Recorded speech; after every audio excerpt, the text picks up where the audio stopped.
మంత్రి గారి పైన ఉన్న గౌరవంతో ఎస్ ఆయనకి డబ్బులు ఇస్తే సరిగా వినియోగిస్తాడు, మా పేరు కూడా తరతరాలుగా నిలబడుతున్న లక్ష్యంతో వాళ్ళు ఇష్టం జరుగుతుంది అధ్యక్ష. దీనికి అధ్యక్ష గౌరవ ఇండస్ట్రీస్ మంత్రి మన భరత్ గారు ప్రత్యేక శ్రద్ధ తీసుకుని వాళ్ళతో కోఆర్డినేట్ చేసి టేబుల్కి వాళ్ళు తీసుకొచ్చారు అధ్యక్ష. ఈ సభాముఖంగా వాళ్ళని కూడా నేను అభినందించాలనుకుంటున్నాను అధ్యక్ష. సో లైబ్రరీకి గతంలో రావాల్సిన పంచాయతీరాజ్ గ్రామీణాభివృద్ధి శాఖ నుంచి మున్సిపల్ అడ్మినిస్ట్రేషన్ శాఖ నుంచి సెస్ ఏదైతే రావాల్సి ఉందో అది కూడా నేను తీసుకుంటున్నా అధ్యక్ష. ఇప్పుడు లైబ్రరీస్ అందరూ కూడా బలోపేతం చేయాలి లక్ష్యంతో ఈ సెస్ దానికే ఖర్చు పెట్టాలి లక్ష్యంతో మేము పనిచేస్తున్నాం అధ్యక్ష. ఇంతేకాకుండా డిజిటల్ లైబ్రరీ కూడా ఏర్పాటు చేయాలని అనుకుంటున్నాం. ఒక యాప్ ప్రభుత్వమే తీసుకొచ్చి బుక్స్ తీసుకోవాలన్నా కూడా ఏమేమి బుక్స్ ఉన్నాయి ఏమి లేవు యాప్ ద్వారా తెలుసుకోవచ్చు. అంతేకాకుండా గతంలో అనేక మనము వర్షన్స్ అని కూడా డిజిటైజ్ చేసాము, ప్రభుత్వం చేసింది.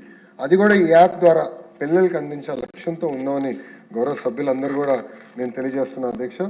అంతేకాకుండా మిగతా సంస్కరణలు ఏదైతే ఆర్కైవ్స్ కానీ తెలుగు అకాడమీకి సంబంధించిన సంస్కరణలు ఏదైతే తీసుకొస్తున్నామో అదంతా ఇక్కడ నోట్లో ఇచ్చామని గౌరవ సభ్యులకి తెలియజేసుకుంటున్నాను అధ్యక్ష.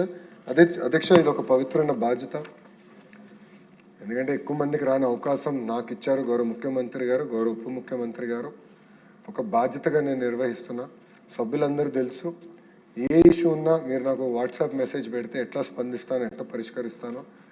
కలిసికట్టుగా ఒక బెస్ట్ మోడల్ ఆఫ్ ఎడ్యుకేషన్ మనం తీసుకొద్దాం. మనం ఎంతసేపు ఇతర రాష్ట్రాలు చూసి నేర్చుకోవాలనుకున్న దగ్గర నుంచి ఇతర రాష్ట్రాలు మనం చూసుకుని ఎస్ ఆంధ్రాలో ఒక మోడల్ ఉంది, దీనివల్ల ఫలితాలు వస్తున్నాయి అన్న లక్ష్యంగా మనం అందరం పనిచేయాల్సిన అవసరం ఉంది. కేవలం ఒక లోకేష్ వల్లనే సాధ్యం కాదు. 175 మంది శాసనసభ్యులు, Telugu Desam, Janasena, Bharatiya Janata Party, in fact even Vaikapa శాసనసభ అందరం కలిసికట్టుగా పనిచేయాల్సిన అవసరం ఉంది. ప్రభుత్వ పాఠశాలల్ని, విశ్వవిద్యాలయాల్ని, ప్రభుత్వ గ్రంథాలయాల్ని అన్ని బలోపేతం చేస్తేనే మన సమాజాన్ని ముందలు తీసుకెళ్తాం, నైతిక విలువలు కూడిన సమాజం మనం ఏర్పాటు చేసుకోగలుగుతాం అని గౌరవ సభ్యులు తెలియజేసుకుంటూ, అనేక మార్లు నాకు మీరు మెసేజ్ పెట్టారు, ఫీడ్బ్యాక్ ఇచ్చారు, పాజిటివ్గా తీసుకున్నాం. అన్నీ ఎక్కడన్నా తప్పులు చేస్తే సరిదిద్దుకుంటున్నాం. మేము కూడా మనుషులమే, తీసుకునే 10 నిర్ణయాలు 3 తప్పు అవుతాయి, కానీ తప్పైన నిర్ణయాలు సరిదిద్దుకునేదానికి ప్రజాప్రభుత్వం సిద్ధంగా ఉంది, దాంట్లో ఎలాంటి సందేహం లేదు. అది గౌరవ ముఖ్యమంత్రి గారు, మంత్రులు కూడా చాలా సీరియస్గా చెప్తాం జరుగుతుంది.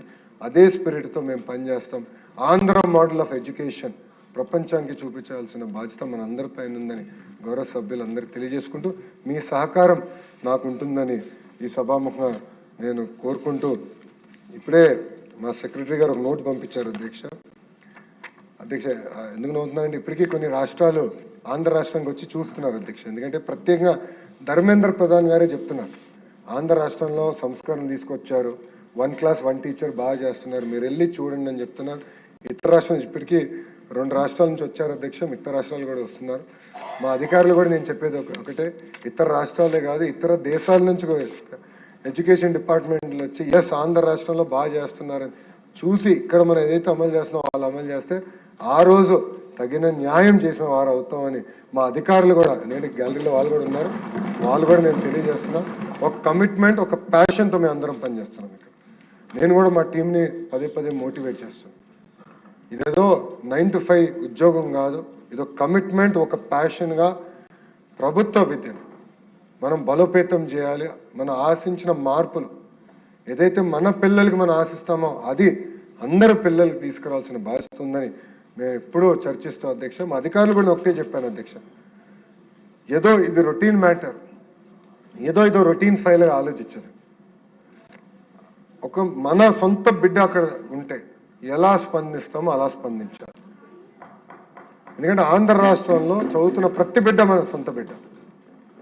వాళ్ళకి ఒక్క చిన్న సమస్యను మన సొంత ఇంట్లో పిల్లలకి ఎట్లా స్పందిస్తాం అట్లనే స్పందించాలి.